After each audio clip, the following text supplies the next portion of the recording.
नमस्कार, the voice news से मैं प्रगति सिंह, जहां हम बताते हैं आपके आसपास की जुड़ी घटनाओं के बारे में, जिसका है सीधे जनता से सरोकार। एक नजर आज की सुर्खियों पर।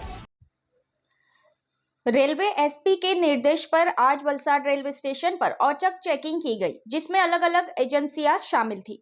लोकसभा चुनाव को लेकर शहर में किसी भी प्रकार की अप्रिय घटना न हो, उस हेतु से आज वलसाड रेलवे स्टेशन पर रेलवे पुलिस, स्थानीय पुलिस और एसओजी के साथ अन्य संगठनों द्वारा औचक दौरा किया गया, जिसमें रेलवे स्टेशन के स्टॉल, पार्किंग क्षेत्र के साथ साथ रेलवे स्टेशन विस्तार में आने वाली तमाम जगहों पर निरीक्षण किया गया। साथ ही स्टेशन पर आने वाली ट्रेनों में भी चेकिंग की गई।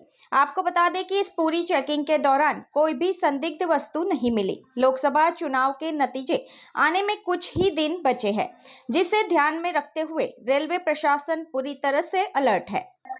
મહેરબાન એસપી સાહેબ પશ્ચિમ રેલવે વડોદરાના સરોજકુમારી સાહેબની સૂચનાથી લોકસભા ચૂંટણી અનુસંધાને સરપ્રાઇઝ ચેકિંગ બીડીડીએસ ટીમ, સ્થાનિક પોલીસ કર્મચારી, ક્યુઆરટી ટીમ સાથે ચેકિંગ કરવામાં કોઈ અનિચ્છનીય બનાવ ન બને તે અનુસંધાને સરપ્રાઇઝ ચેકિંગ કરવામાં આવેલ છે। પોસઈ આરજી રાઠવા, ક્યુઆરટી પોસઈ। दी वॉइस न्यूज के लिए वलसाड से ओलिवर ठक्कर की रिपोर्ट। खबरों में बने रहने के लिए तो वॉइस न्यूज को सब्सक्राइब करें और बेल आइकन दबाएं।